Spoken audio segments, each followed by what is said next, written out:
vamos a presentar un poquito la nueva máquina Octane, ¿vale? Sería una máquina que a simple vista pues puede parecer una simple elíptica, pero una de las ventajas que tiene es que nos permite trabajar en vertical como si fuera una elíptica o con desplazamiento lateral, como si fuéramos patinando.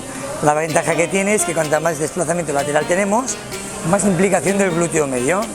Es tan simple como ponerla en marcha, ¿de acuerdo? Tenemos dos opciones para poder regular, que es el nivel de intensidad con la que presionamos el step o la anchura lateral. Podemos decir cuánto queremos abrir, si más o menos. De esta manera le damos más intensidad al glúteo medio o menos, ¿de acuerdo? Por lo demás, el movimiento debe ser un movimiento fluido y natural.